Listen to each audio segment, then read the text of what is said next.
Hi, I'm Tiffany. And I'm Emma. And together we are Too Much Information Tuesday. So we're back. We're back, yep, after 3 weeks.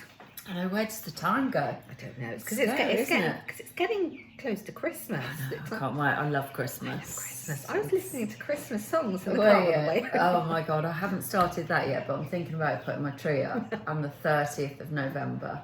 So we're not actually going to be talking about Christmas we're not today, talking believe about it or Christmas. not, but we're getting all Sorry, excited. That was me, I sidetracked you.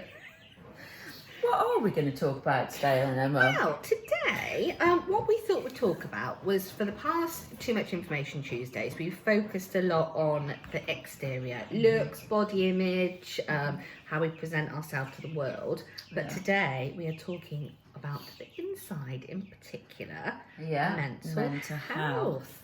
Now, we've got to say now, as a little disclaimer, because you've got to do this, that our thoughts on this, we're not psychiatrists, we are not professional experts, they are merely, as usual, our musings. So, yes. Our judgments and experiences like we all have as human beings. And we just share a little bit of our past health issues, whether you can call them issues, I don't know, but we've both got a bit of experience in it. I'm just going to lower my chair a bit. Oh, hi. I didn't realise these go up and down. They do. I feel that's, do I look a bit odd?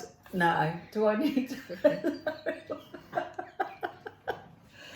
That's better. Yeah, there we go.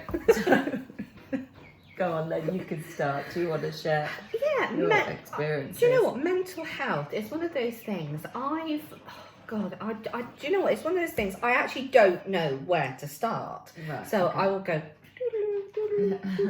back to the beginning. I've suffered with depression on and off, more on than off, since I was about 18. 18, wow.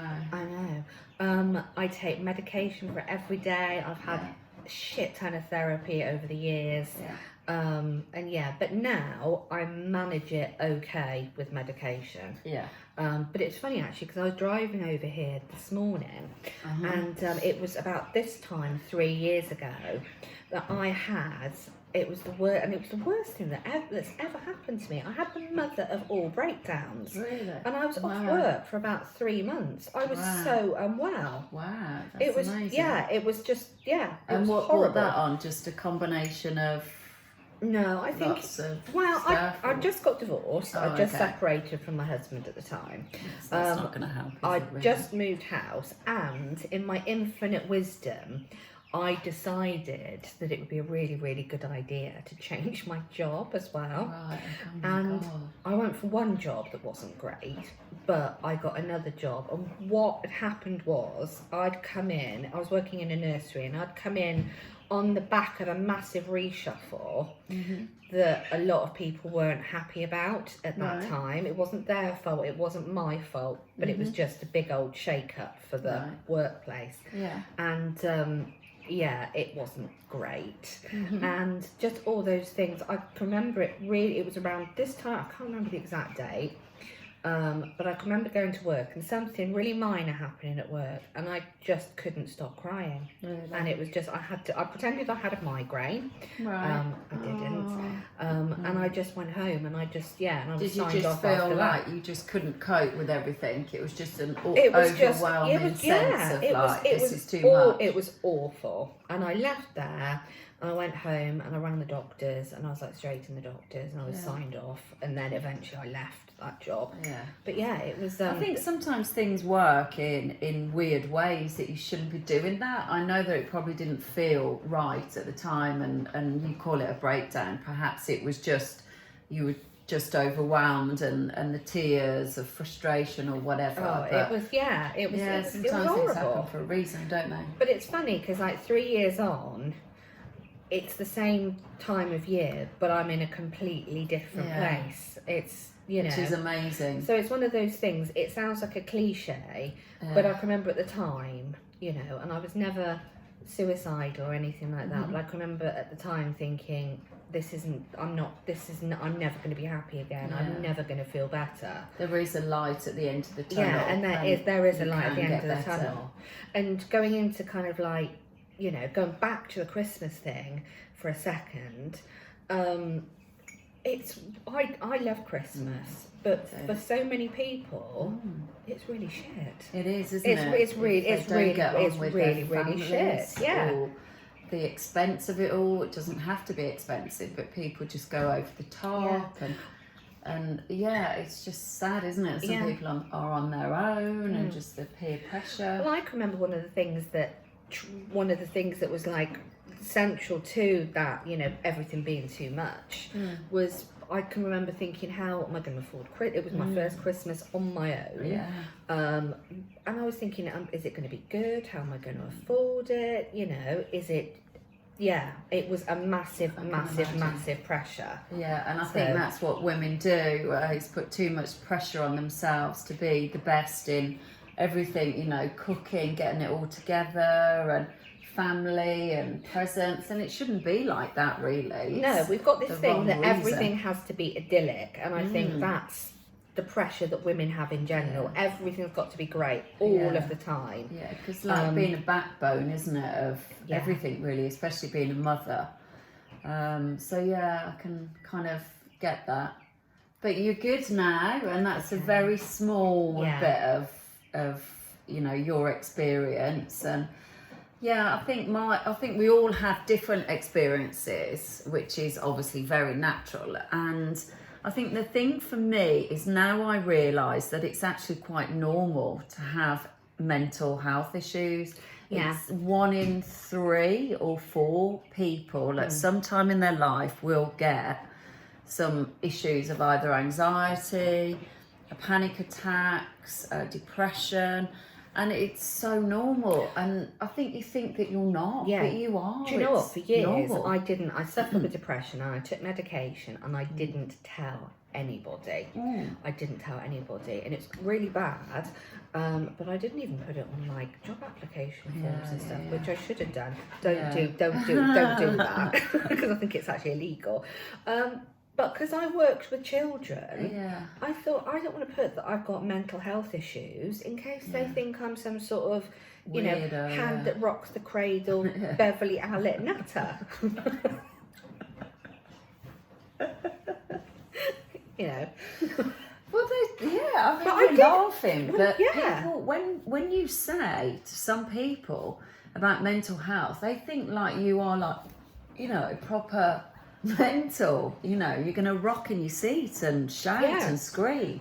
It's still even in 2019 or 2020 nearly, it's still got that stigma. Where it's like, oh God, is she, you know, a bit of a loose cannon? What's she going to do? But it doesn't mean that at all. It means that for me, my thoughts were wrong for me.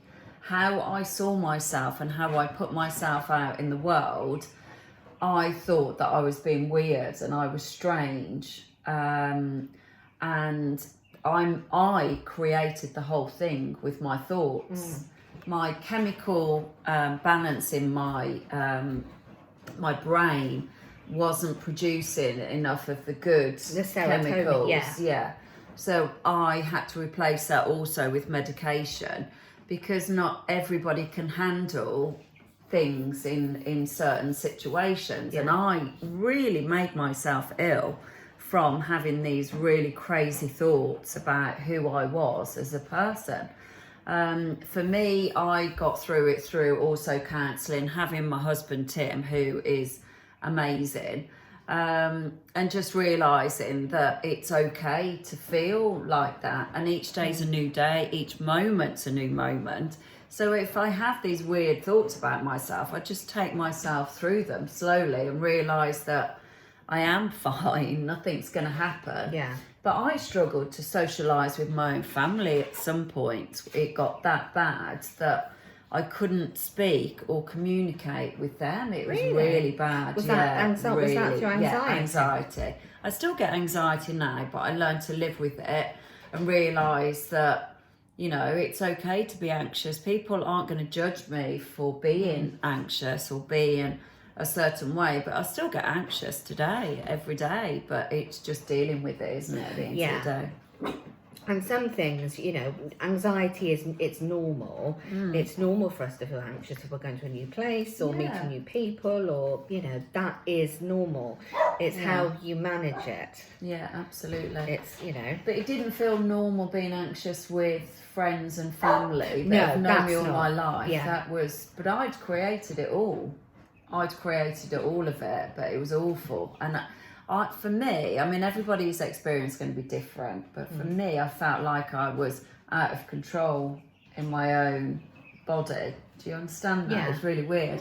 I'd go red, or I hated people watching me or looking at me and speaking to people. It was so weird. It was horrible. Really horrible. It's very extreme. Sometimes I find it easier if I'm anxious. Sometimes I find it easier, as crazy as it sounds, mixing with people that I don't know. Yeah. Whereas the people who've known you years, you can't. They know you. Yeah. So if you are hide. out of character, you can't. You know, you can't put up that front. But nobody ever said in all those years, that not that I'm aware of, what's going on with Tiff. But I thought that everybody was talking about me, like really paranoid. I was so paranoid that, oh God, what's wrong with Tiff? Is she all right? But it was all in my head. But mine triggered from alcohol and drugs. Definitely. In my wild days, don't do it, kids. If you're listening, it's really bad. In my wild days. And I think that's why. And then obviously with having Tia as well, I had postnatal depression, so that was really bad as well. Did you have that as well? I did. With Michael, with Katie I didn't. With Michael it was awful. Yeah, it's really horrible, isn't it? Very lonely time. It was, and I didn't know at the time what it was, because I was so excited about having, you know, and it literally came on. It was postnatal, for me, it was postnatal anxiety. I was absolutely paranoid that something was going to happen to my baby. Right. You know, because I was absolute, Really? Not that he was going to be stolen or anything. I was worried, you know, and I was, I think my anxiety was there, but not like that. Again, everybody's different. So my anxiety was just on a day-to-day basis of if she was going to be all right, am I doing the right thing, am I giving her enough milk, and is she warm enough, blah, blah, blah. I think it's just general nurturing. Yeah. But looking back now, I think my anxiety was a little bit more than it probably is for other people, because of the you know, your hormones are all over the place as well, aren't they? But we got through it, and we've got great kids. So you know, again, I'll stress that there is a light at the end of the tunnel. It passes. At the time, you think, I'll never be happy again. I'll never feel normal again. Yeah, but, absolutely. But you do. You know, definitely. it passes. It doesn't, and it's a funny one, because like, what is normal? What is, you know, when somebody says normal, because we're all so unique and different in our human traits and characters. What is normal? I mean, I think we're all really quirky in our little personalities, and that's what makes us unique. Yeah. So I still struggle with the word normal. Do you know what I mean? Yeah. It's weird, because we're all... Because there are so many facets of mental health now, and this is the bit that I don't, you know, I understand how it affects me. I understand my depression. I understand how to manage my depression, and it's like, even now, it's like I enjoy a drink as much as the next person, but if I hit it too hard, the next day, that anxiety, and I can cope with a physical hangover, because you have a bacon sandwich and take some painkillers and hit, you know, and hit or drink again. I can't do that. It makes me vom. Or you know, and you had to, you know, you go for comfort and carbs. You take your duvet down to your sofa, and it's I can cope with that. I can, you know, in some ways, in a bizarre way, I sort of enjoy it. But the anxiety is horrific. It's that horrible. The fear comes. Fear and the sweats. And you go, oh my God, you know, it's horrible. Yeah, definitely. And that's horrible. And you know you're going to get it. And it seems to be worse as you get older as well. Yeah, I think so. But I mean, I've just had a weekend of going away and drinking loads, and I can feel, you know, afterwards, your mental health is a little bit compromised. It is, isn't it? Yeah. It's a bit frail and a bit wiry. So, but I think you can cope with anything. Humans are so resourceful. Is that the word that I'm looking for? And there's nothing that a human being can't get through or cope with. And I think that's the same with any illness and mental health issues. And I think you can get through it. Yeah, there is still a stigma, but it's getting less. And especially even for, you know, especially for like men, where you don't have to be big and tough. It's okay, you know, I know I'm talking cliches, but it's okay not to be okay. Absolutely, and to cry. And the other thing I think is to talk about it. Yeah. Because you feel embarrassed. I felt embarrassed and totally alone with the whole thought thing and all these years and but you know, I couldn't mention about mental health. Also there's that guilt as well. It's like, you know, I was always, you know, I was brought up to count my blessings and there's always somebody worse off than you, and I do stick by that now. And if you know, my kids are moaning, I'll be like, well, at least you haven't got blah blah blah. Absolutely. And but the guilt that comes with that though. And it's like, well, actually, you know, I don't feel great, but what have I got to moan about? Because I'm, you know, I'm healthy. I've got, you know, a roof over my head. I've got, you know, children. All the things that people would, you know, die for. I'm not happy. It's that. I totally get that, because I was exactly the same and still do now. When I have my bouts of, I get teary, I'd be like saying, God, why do I feel like this? I've got everything that I possibly need in life. I'm so blessed and so lucky, but it's just like you just feel so down and depressed. It's just a horrible thing. It's like this black cloud or a black dog comes in and sweeps you away with your emotions. It's so horrible, really horrible. But it is good to talk about it. I think it's easier to accept and not to fight it and to talk and about I talk it. to, you know, it's like mental health when we were children, or in my household, it wasn't, people didn't talk about it unless somebody was somebody had done something really bad, like you'd end up in a Money Hall hospital, a mental asylum. And that's why that's saw it. you'd be sectioned. She's mental. And that stigma would never ever go, because you were the local bloody loon. Nobody wants that. No. But it's one of those things. You know, we're not experts, but if you're not feeling okay, for Christ's sake, tell somebody. Absolutely. Whether it's your husband, wife, boyfriend, you know, mum, dad, doctor. Absolutely. Speak to somebody about it and go, do you know what? I don't feel great. Definitely. You know. And I heard a friend say another statistic the other day on her Facebook page that now children, 1 in 10 children get some form of mental health issues, of anxiety. And I just think that's so sad and shocking to hear such statistics. Do you think it's always been the case? And when we were children, it was just like, you know, it's not, when I was a kid, you know, bullying, it wasn't great, but it was almost, well, that, you know, that's school life. You know, it's like I was bullied in junior school, and it was, you know, it was horrible. But it was almost something that you had to put up with. So is it the case that these problems and issues have always been there, but now we talk about them? Maybe, or maybe it's just the way the technology is just too far advanced, and people are now, you know, just all about their phones and comparing and perfect lives, and Instagram and whatever, and I think that could be the case with the kids as well. So yeah, it could have been always around, but I don't know, it's weird, isn't it? Evolution as well, maybe that's got a big thing. It's things towards like it as well. I mean, it's things like when I was a kid, you know, it's like children with special needs and autism and things like that. You know, things like that weren't. No, they weren't. And now it is.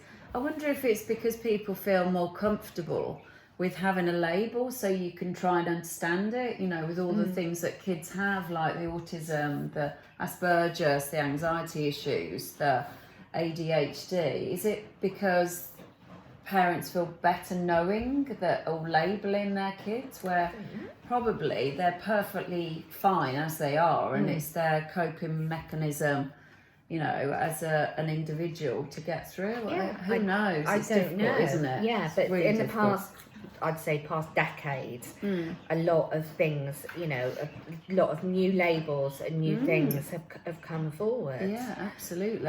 You know, it's like you used to get the kind of, you know, mental health has always been multifaceted, but now you get the kind of personality disorders and the borderline personality disorders, and you know. No, I suppose it's not a bad thing as well, because it makes us realise and appreciate how individual we all are and unique we all are. So I suppose it is useful as well. But I think the speed of technology doesn't help a lot of kids. I think and there's no shut off from it either. There's you know. It's so instant as well, isn't it, for them all the time? It's like boom, boom, boom. I think that's quite scary as well for them. And self-esteem and mental health issues and body image are all tied up, and the internet and social media doesn't help that. So I'm not surprised. You know, absolutely. A new generation of children with, you know, really serious mental health issues because of that are emerging. Absolutely, it's quite scary, isn't it? Yeah. But it shouldn't be like that, guys. So talk about it. And anything else we could say? Wise words coming from the two nut jobs. Don't listen to us. I'm only joking. No. Oh, I know what I was going to say. From our last chat, did anybody look in the mirror and tell themselves that they love themselves? I would be interested to know whether anybody did actually do that exercise, because that's quite a good one as well. Because I was it's because if you it does sound cheesy, but if you don't love yourself, you can't, you know, if you don't love yourself and give yourself that love, it's very crappy to transfer that onto other people. Absolutely. You know? And that's the crappy thing about having mental health problems, because often it's a bloody downward spiral, because you have mental health problems, and you suffer from poor decision making because of that, and people react in a certain way, and it is a vicious cycle. And it all starts with how you feel about yourself. Yeah, definitely. And I think that's so true about the vicious cycle. It does definitely go round in circles. When I've been, you know, when my mental health stuff has been shit, I've made some absolute clangingly horrific decisions. Well, I look back now and I think, what the fuck did I do that for? But it is also okay to make mistakes, because we are human and we're here to learn. Yeah, we're human. So that's good as well. But I think I was very hard on myself and have been most of my life. So I think that doesn't help as well. No, it's, you've got to be kind to yourself. Definitely. Yeah. Definitely got to love yourself, definitely. Yeah. But we will be discussing mental health in quite a few parts, because it's such a vast, I could speak for hours about it and share, you know, times of really low times, really dark. I mean, I did think about committing suicide, which is awful to say because I was a parent at the time, but you feel like you're just so lonely, and I felt so selfish. I just thought No, each day I don't want to feel like this anymore. And I've It's spoken to people that are parents that have felt suicidal, Yeah. and what they've actually said is, you know, they think that in what crossed their mind, because people go, oh, you're so sad, you know, to even think that you're selfish, you're disgusting, you know, and that goes back to when suicide. I think it's only been in the past. It's only been in the past 40 years that it's actually legal, because if you had a failed suicide attempt, I need to look at the proper dates, but I know it wasn't that long ago. If you had a failed suicide attempt and it didn't, you know, it didn't work, you'd be arrested and possibly imprisoned. Wow. Honestly, yeah, It's crazy, isn't it? Wow. and if you did commit suicide, you'd be shame on your family and stuck in like an unmarked grave. Yeah, it's weird, isn't it? Because some families can be embarrassed about the stigma of, you know, family member having a mental health issue, and it's fine. It's nothing to be embarrassed about. But the good thing as well, I know that this shouldn't have happened to make it okay, but now that a lot of celebrities have come forward, people are realising that it is okay to have these issues. And that's the one good thing. Yeah. Well, that's one of the good things from social media. Yeah, celebrities are humans as well. Yeah, though. and if you can use your platform, if you can use your massive platform of followers to do some good and spread awareness, yeah, it is very common. So, if anybody is struggling, just as Emma said earlier, just, you know, chat to your family, go and see a doctor. There is a light at the end of the tunnel. I keep saying that, but there really, really is. Yeah, and especially in you know, as we come up towards Christmas as well, don't try and be all things to all people. Yeah, absolutely. You know, because you can only spread yourself so thin, and we put this huge pressure on ourselves for everything to be amazing. Absolutely. And it's just another day. Yeah, it is. Each day's a new day. Remember to breathe, drink loads of water, just be good to yourself. Don't hold your breath. That's us here with our coffee and chocolate tea. But the breathing is actually a good one, because if you really do meditation, that's really good for anxiety and issues. I'm not very good at. I can breathe, obviously, because I'm here. Because we're here. But I'm not very good at doing that controlled. In through your nose and out through your mouth. Yeah, it does actually work. I'm not very good at it, but a lot of people aren't, to be fair. There are things like I've got this app on my phone. It might have expired, but it's where you can do these different Headspace, and you have like different You can just put it on, and it's nice because it's I'm not into classic meditation. It's like, you're in a meadow and you're closing your eyes. I'm like, well, no, I'm not. No. But which I bloody was. But I've got, you know, the rainfall ones and the tweeting birds and the sea. Lovely, it's so relaxing. They're nice, Yeah, absolutely. Oh, that's the phone ringing. I don't know what. Yeah, just leave See, it. this is proper live. This is proper live, We don't edit or take things out. No, or you've got whatever. me mumbling, the phone going, dogs barking. We should mute them all. The dog, she's quite a yappy dog, bless her. But anyway, she is lush. Well, anyway, thanks for listening, whoever you are, wherever you are, and I hope us chatting makes you, you know, change or and chat to people or whatever. So and we don't know because we haven't discussed it yet. We're not sure whether we'll do the mental health in a series of parts or just keep chopping back to it. Because next time you might want something a bit more upbeat, but you might not. You might go, well, actually, want to hear what you've got to say about it even more. Yeah, absolutely. But do say what you want to talk about. Message we're in. open to messaging. Message in. Or direct message us if you don't want to be seen or known or whatever. But we can because we've got a couple of hundred people watch our ramblings every fortnight, so you guys tell us what you want us to talk about, and tell people about us as well. So we're women together, giving women power and love and support. Yeah, like and share. Yeah. So have a good week. And if you don't like it, don't share. Yeah, if you don't like us, don't watch us. But don't troll us either, because that hurt our feelings. Anyway, have a great week. See you all soon. Bye.